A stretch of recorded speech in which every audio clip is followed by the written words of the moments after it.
ဦးမဲနဲ့တာကူတိုကဒီတူမကောင်းဆိုးဝါးတွေကိုတိုက်ခိုက်နေပေမဲ့အချိတ်ဆက်မိမတိုက်ခိုက်နိုင်သေးတာကြောင့်တာကူတိုရဲ့အသက်ဆွမ်းအားတွေကတဖြည်းဖြည်းနဲ့လျော့နေလာပါတယ်။အဲ့ဒါတွေကိုစောင့်ကြည့်နေတဲ့လဲနီကတာကူတိုဆက်ပြီးမတိုက်ခိုက်နိုင်တော့တဲ့အချိန်မှာတော့ထိုက်တန်ကိုအချက်ပြလိုက်ကဒီတူမကောင်းဆိုးဝါးကိုချက်ချင်းရှင်းပစ်လိုက်ပါတယ်そこ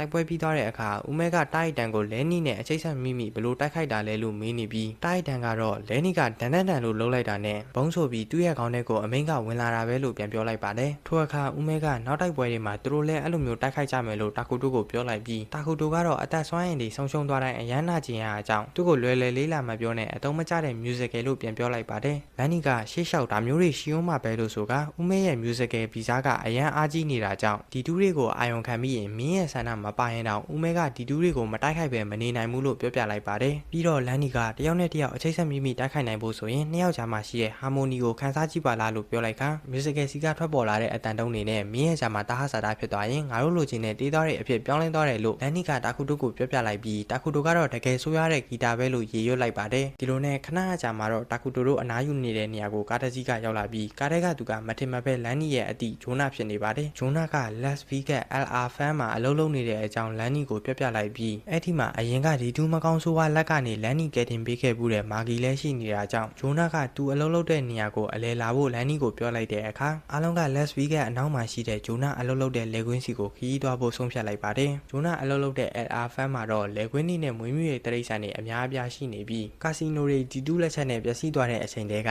မြို့ခန့်လူတွေလဲစားဆိုင်ခဲ့ကြတာလို့ဂျိုနာကအားလုံးကိုပြပြနေပါတယ်ပြီးတော့ဂျိုနာကဒီနေရာမှာကျွန်တော်တို့လိုနေအိမ်ဆုံးရှုံးသွားတဲ့သူတွေအများကြီးရှိတယ်လို့ပြောလိုက်ခါခုတော့အားလုံးကအဆင်ပြေတဲ့အခြေအနေထိရောက်လာပြီလို့ပြောလိုက်ပြီးလန်နီအရင်ကကယ်တင်ပေးခဲ့ဘူးတဲ့မာဂီကိုလန့်ခေါ်လိုက်ပါတယ်လန်နီကမင်းတို့နှစ်ယောက်ကိုအခုလိုအတူတူပြန်တွေ့ရမယ်လို့မထင်ထားဘူးလို့ပြောလိုက်ပြီးဂျိုနာကသူတို့အိမ်မှာညစာစားဖို့ထပ်ခေါ်လိုက်တဲ့အခါမှာတော့လန်နီကမဟုတ်မှလွယ်မင်းတို့နှစ်ယောက်ချစ်နေကြတာလားလို့ဂျိုနာနဲ့မာဂီကိုစနေပါတယ်ထိုအချိန်ရုတ်တရက် LR fan ပိုင်ရှင်ကရောက်လာတာကြောင့်လန်နီက SP ဌာနရဲ့ခွန်ဒေါက်တာပါလို့နှုတ်ဆက်လိုက်ပြီးတာကူတိုရိုနဲ့လည်းမိတ်ဆက်ပေးလိုက်ပါတယ်ဒီလိုနဲ့ခဏကြာမှာတော့ LR fan ပိုင်ရှင်အဖိုးကြီးက SP ဌာနကလူတွေသူတို့ကိုအမြဲဆောက်ရှောက်ပေးခဲ့ကြတာမလို့အကူညီလိုရင်ပြောပါလို့ဆိုကဘာဖြစ်တယ်ညာဖြစ်တယ်နဲ့အဖိုးကြီးစကားတွေပြောပြီးထွက်သွားပါတယ်ညဘက်မှာတော့ဂျိုနာရဲ့အိမ်မှာအားလုံးကညစာစားနေကြပြီးဂျိုနာကလေကွင်းထဲကရလာတဲ့ဟင်းသီးဟင်းရွက်တွေနဲ့အားလုံးကိုဧည့်ခံနေပါတယ်။အန်နာကသူတို့ဘာညစာလိုက်စားမိလို့အားနာတဲ့အကြောင်းပြောလိုက်တဲ့အခါဂျိုနာကလဲနီရဲ့ကလေးတွေမလို့အဆင်ပြေပါတယ်လို့ပြောလိုက်ပြီးဘယ်အထိခရီးဆက်ကြမှာလဲလို့မေးလိုက်တဲ့အခါလန်နီကတာကူတိုတို့ကနယူးယောက်ထိသွားမဲ့ကလေးတွေပါလို့ပြောလိုက်ပြီးသူနဲ့လမ်းမခွဲခင်အချိန်ထိအမျိုးမျိုးတင်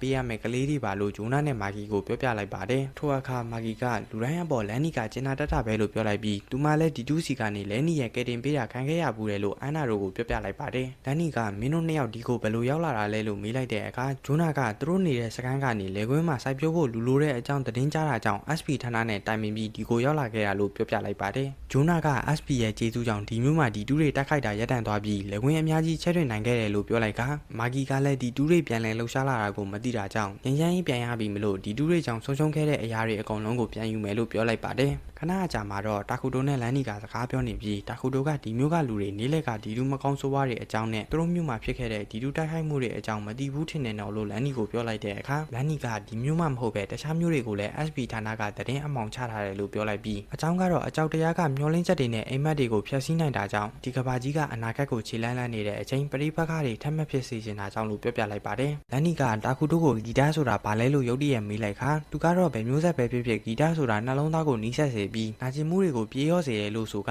စွမ်းအားနဲ့ပျော်ရွှင်မှုတွေကိုဂီတကပေးစွမ်းနိုင်တယ်လို့ပြောလိုက်ပါတယ်ပြီးတော့လန်နီကသူ့အတွက်ဒီတိုင်းဂီတရှင်တန်နေတဲ့ကဘာကိုပဲလိုအပ်တာပါလို့ပြောလိုက်ပြီးအဲ့ဒီအလင်းအောင်မပြောက်ကွယ်သွားဖို့ဆိုရင်သူတို့လိုခွန်ထောက်တာတွေကကာကွယ်ပေးရမှာလို့ဆိုကတာကူတိုကိုမင်းကဂီတပညာရှင်လားပွဲကြီးပေးတလားလို့မေးလိုက်ပြီးဂီတပညာရှင်ဆိုရင်ဂီတကိုကာကွယ်တိုက်ခိုက်ဖို့လန်နီကတာကူတိုကိုစိတ်ခွန်အားပေးလိုက်ပါတယ်ဒီလိုနဲ့ခဏအကြာမှာတော့လန်နီက Air Fan ပိုင်ရှင်အဖိုးကြီးစီရောက်နေပြီးအဖိုးကြီးကလန်နီကိုညဘက်ကြီးဘာကိစ္စများရှိလို့လဲလို့မေးလိုက်တဲ့အခါလန်နီကနည်းနည်းလောက်ကစားခြင်းလို့ပါလို့ပြောလိုက်ပြီးငွေထုတ်တွေအဖိုးကြီးရှေ့ပစ်ချလိုက်ပါတယ်အဖိုးကြီးကလန်နီရဲ့ငွေထုတ်တွေကိုကြည်ရင်နာရုခုတ်တို့နားလဲပါပြီ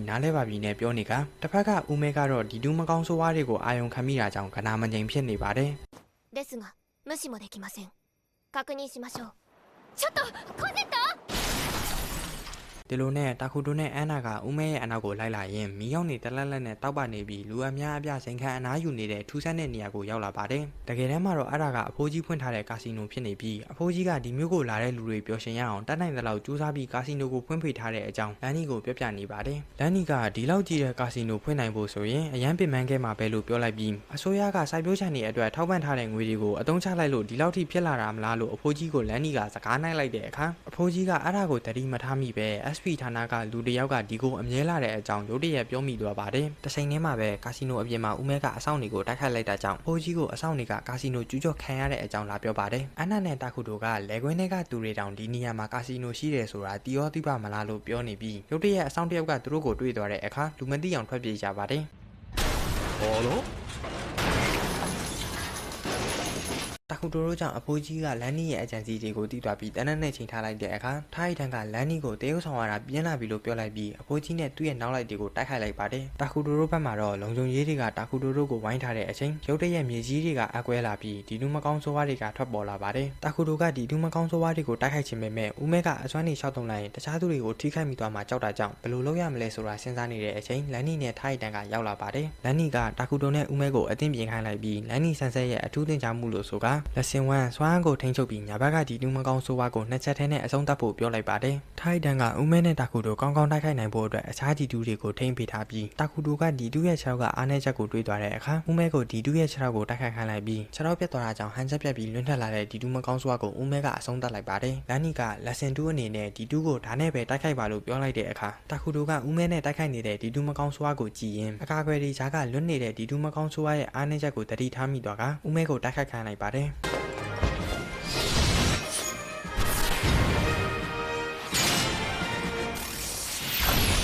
လက်စင်3အနေနဲ့အခုသင်ခဲ့တဲ့အချက်နှစ်ချက်ကိုအသုံးပြုပြီးလှပတာရသောဟာမိုနီကိုနားထောင်ဝင်ပေးပါလို့လန်နီကပြောလိုက်တဲ့အခါဦးမဲနဲ့တာခုတိုကဒီနူးမကောင်းဆိုးဝါးကိုခြေတွေလက်တွေဖြတ်ပြီးအဆုံးသတ်ပေးလိုက်ပါတယ်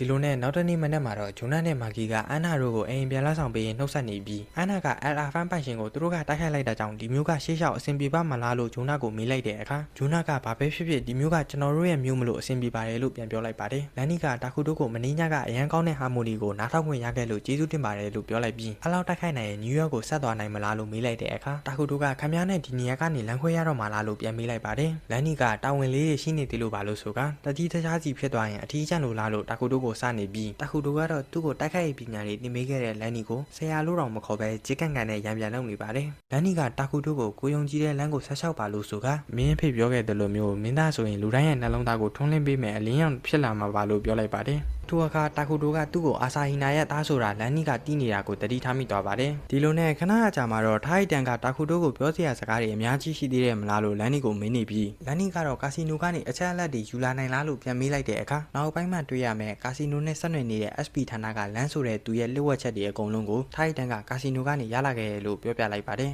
ဒီနေ့ဗီဒီယိုလေးကတော့ဒီမှာပဲပြီးဆုံးသွားပြီးကျွန်တော်ရဲ့ဗီဒီယိုကိုသဘောကျရဆိုရင် like နဲ့ subscribe ကလေးလုပ်ပေးတော့ဖို့မေတ္တာရပ်ခံချင်ပါတယ်အားလုံးကိုကျေးဇူးတင်ပါတယ်ဗျာ